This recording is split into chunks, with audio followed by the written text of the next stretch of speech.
It started like a lot of things do with your typical bet. You had a guy named John Collins who was commander in the Navy. He's now based in Oahu. It's 1977. Now John and all his buddies, including his wife Judy, they had just done this thing called the perimeter relay around the island of Oahu. And they're at the awards ceremony, and the argument ensues, who is the world's greatest endurance athlete? Sports Illustrated says it's Eddie Merckx, the cyclist. Well, why isn't it the runner? Why isn't it the swimmer? And at that point, John got up in front of the group and said, we're going to find out once and for all who the greatest endurance athlete is. We're going to take the Waikiki Rough Water Swim on our island, 2.4 miles. We're going to take the Around Oahu bike ride, 112 miles. And we're going to take the Honolulu Marathon, which is 26.2 miles, and we'll put all three of them back to back, and the winner will be the Ironman. So in February of 1978, at Sans Souci Beach on the island of Oahu, 15 went in the water, and 12 ended up finishing, and a guy named Gordon Haller ended up winning the first ever Ironman triathlon.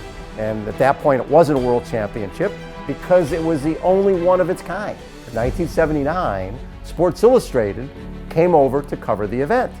And when they covered the event and did an 8-page feature in Sports Illustrated on the Ironman triathlon, it changed everything.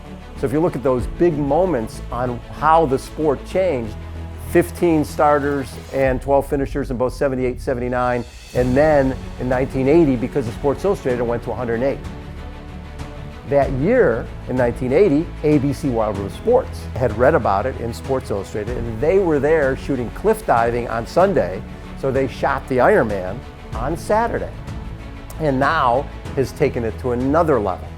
The event moves from Oahu to the Big Island in 1981 because they realized that in 78, 79, 80, there was no roads blocked.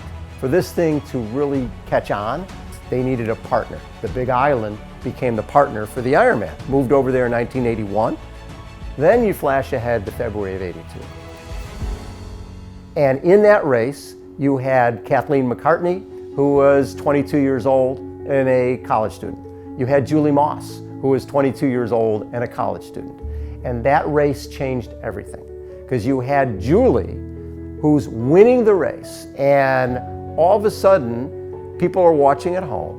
And I call it the original reality television, because you see her come apart at the seams in front of your very eyes. And she isn't some uber athlete.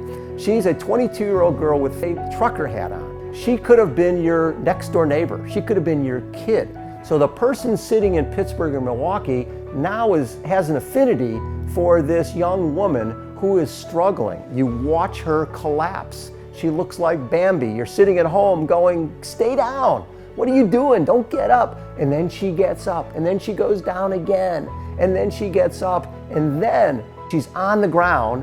Kathleen McCartney runs by her to win the race.